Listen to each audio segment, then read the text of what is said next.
What's up everyone, Sean here, and welcome to my first impressions video for Outer Worlds. I'm going to go off the script, so sorry if this is going to be all over the place, just to clarify things, and this is going to be just completely straight from my mouth, so sit back and get ready for a non-scripted sort of review slash impressions video. I am pretty busy around this time at the moment because of Pokemon and all the movies and stuff like that, and just other stuff in real life. So kind of all tangling together in November. So a little hard for me to get these videos out sooner than I intended. So I apologize for that. But we're here, and I have my copy of Pokemon actually sitting right here as I'm trying to record this video. But anyway. My dog is even barking about it when the mail came in. But anyway, so Outer Worlds, the game came out around October, I want to say, by the later end of October, let's just say, and I was able to get my hands on it through the Game Pass, the PC version, I guess, from Microsoft. So it acts like pretty much like the Xbox Game Pass, and what essentially allows you to do is after you pay for a monthly fee, which is like $5 a month, you can pretty much like play all the games within the library. So it's kind of like, you can say it's like the Netflix of Microsoft games. So they're doing that with PC games. So if you want to just do the PC games or whatever, then you can definitely totally do that. I think it might be all in one, but there is an all in one like gold pass or whatever or something like that. But I just went with the PC pass for right now. Tried it out, and you can try it out for $1 for that one month. It's like a free trial month thing. So I did that for Outer Worlds, which was essentially, I can think of it as playing a full game of Outer Worlds for $1. And for the time of me playing it, I've definitely enjoyed it. I mean, I put just like 6.5-ish hours into it so far, and from those hours, I definitely enjoyed it. It's very reminiscent of Fallout. At least for me, I only played Fallout 4, but that being said, I still enjoyed it. It's very reminiscent of that, and was glad I was able to get my hands on it. I couldn't believe it of how much how much polish this game has. You know what I mean? It's like it's just weird because I'm so used to playing Fallout 4, and we all know what that game went through, right? When it comes to like the bugs and the lack of polish in a lot of areas, but the game was still fun, so I was still able to play it throughout its lifetime, including the initial game, of course, the expansions and stuff like that, all the DLC that came along the way. So that kind of paints the picture as to how much I enjoy these games so far. And Obsidian did a really good job like replicating the formula, if not making it a little better in some areas, let's just say. And I really enjoy the graphics. It's very colorful, unlike Fallout 4 or just Fallout in general from Bethesda. First off, this is made by Obsidian, who has made the Fallout New Vegas games, which a lot of people hold that in high regard. I can definitely feel that in this game. I think it's safe to say, and a lot of people have been giving this a lot of good word because it just does everything right as a RPG shooter with like a lot of backstory with individual characters and stuff as you pick up more companions and stuff like that, which is very reminiscent. You can actually have 2 companions along the way or at a time, unlike the Fallout games, which is, I guess, a one up on that one, like literally. But yeah, but it's like I said, it's visually very colorful. I was able to run on my PC just fine for the most part. I will say it's very optimized for the most part. Also, although I did run into one crash very early in the game, which was during the character creation, and my VSync wasn't on, so maybe that might have been what caused it, but I want to say that's what caused it. But although I was kind of testing my rig by multitasking it as I was streaming and simultaneously recording and simultaneously running the game in ultra settings, and also including no VSync on, also with 240 frames per second, that sort of thing. I was like really pushing my rig to see what it can do or what it's capable of doing. And I think it was performing just fine for the most part. And once I turned on VSync, I definitely can say that it ran fine. Saying, the performance-wise, it will do fine on your computer. So it definitely tells you that it's very much optimized in comparison to, let's say, Fallout 4. I'm actually really surprised that Fallout 4 did not like hard crash on the PlayStation 4 that I was playing on at the time. But anyway, besides the point, ran smoothly. Absolutely ran smoothly. It's very strange to see a game that ran at a very consistent 60 frames per second, to say the least, on a game like this. I'm so used to. I was so used to playing Fallout 4 with like such like slow frame rates and stuff in a lot of areas and stuff. But again, I still enjoy the game because it's just so fun. Outer Worlds is definitely no exception here. I was having a lot of fun. It started to kind of click in once I started to complete the side quests and stuff like that. You definitely want to be careful once you're starting the game, because if you're exploring around the game, which is another fun aspect, you're gonna get messed up a whole lot, because there are a lot of monsters that are over leveled, or they just overpower you right away if you're not too careful. So pick your battles really carefully early on in the game. And once you level up enough, then the snowball starts to roll and starts to really get bigger and stuff like that from there on. It just starts to get more and more fun. I landed in my first town. I met Pal. I think her name was Palvardi or something like that. Parvardi. Forgive me if I'm butchering the name. It's the I guess she's like a female mechanic or something like that. She has like dark skin. She was cool. Like she had a very like grounded personality and stuff like that. Very real, I guess you can say. Something like I can relate to. So she's definitely like a good first impression on me when it comes to companions. And I picked up some other companion who's like dressed up as like a priest or something like that, but he's like a really good hacker of sorts.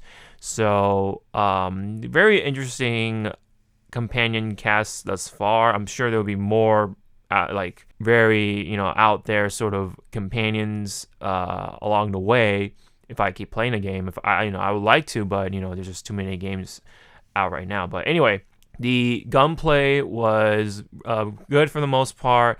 I was trying to get used to it on keyboard and mouse, but I think the next time I get my hands on it again, I think I'm just gonna stick with controller. Honestly, I'm always been a controller sort of guy. Never really grew up with PCs other than playing on my Mac when it comes to playing, let's say, StarCraft or Battlefield 1942. But for what it is, the controls are fine. They perform just fine for me anyway. With keyboard and mouse, it's nice, I guess. But I guess playing on controller is just gonna do it absolutely for me. So next time I would probably just gonna try it out on controller, but we'll see about that. Maybe I'll jump back to keyboard and mouse or something like that. You never know. But anyway, controls are fine. I do like the side quests and stuff like that. They're pretty fun to do from what I've gathered. And so far the story itself is interesting.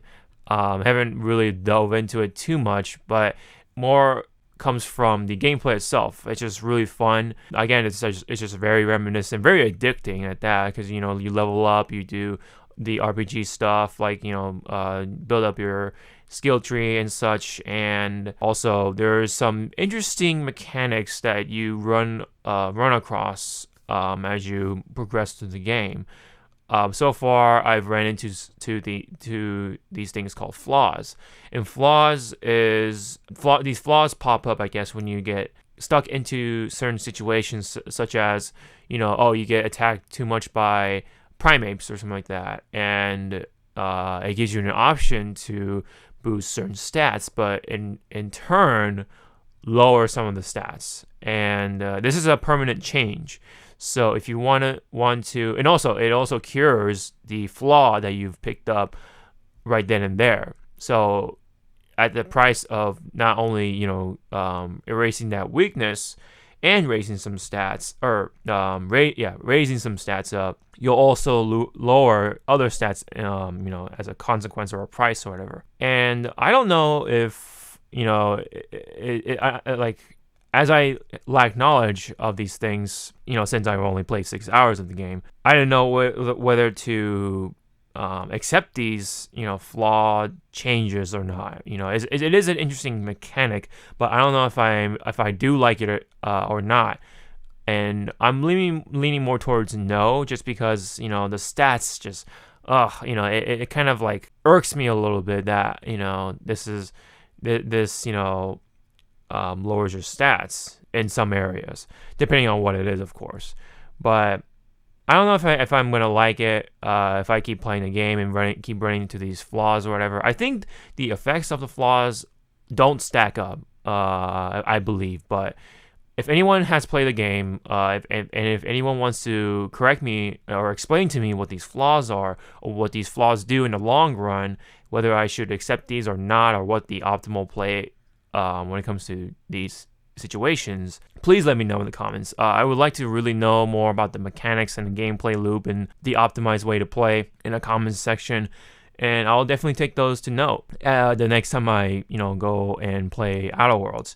But point aside from that, the other flaw that I guess, no pun intended, the other flaw that I would like to point out that I don't like in the game so far is the fall damage. I mean, it's pretty sensitive. Like, I feel I was just jumping around from the top of the rocks, and I took some fall damage. Like, what the heck? Like, I didn't even jump that high. I felt.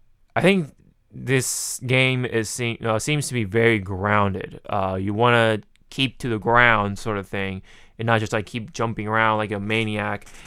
And because I am coming from Borderlands, which was or Borderlands 3, excuse me, and that's a game where you don't take any fall damage at all, no matter how high you jump from, and you slide and you jump and you do more crazy things when it comes to mobility and just running around and stuff like that. So it seems to be more rigid, more grounded, like I said. So a little more on the realism when it comes to movement and stuff. So I guess you have to be careful with that, and I think that's just something you have to get used to. But they could, I wish they would tinker with the fall damage and stuff like that. When is the point of fall damage or something like that? I don't know. I feel like it should be a little easier on that side. Like jumping off a rock should not set off any fall damage, in my opinion, in a video game of all things. But aside from that, I think that's all the negatives I have so far with the game. Otherwise, I love it. Like the colors, the gameplay, the guns are really neat. The weapons, stuff like that, of course. You got the melee weapons and the RPG aspect of things, of growing and progressing. And even like the story so far was, really interesting, And the choices, which is very important in these kind of games like Fallout and stuff like that, the choices felt actually meaningful this time around. Unlike, let's say, Fallout 4, for a lot of areas anyway. A lot of choices are kind of trivial. There's obviously some choices that you have to make, and they're important in Fallout 4. But here, I felt like they matter a lot more, even if, the dialogue just seems to be like, kind of like, I don't know, like, it's basically, there are a lot more choices that mean more, you know what I mean? And I do like that, and it's very engaging. It, of course, gives you a choice between what and what, or which or whatever, and that definitely will get you thinking. I do really like that. It's again, it's a lot more engaging than Fallout 4. So yeah, that's another supplement that adds to my liking for Outer Worlds. So I guess that's all I can say without mumbling and going around in the circle at this point.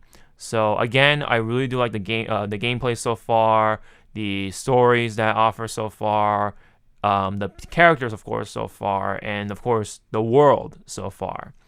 So I think with that, I guess I can give it a score on my first impressions. Right now, it's definitely a solid 8 out of 10, just because haven't really felt like I've dove into it too deep or anything like that, but from what I've played, it's really fun.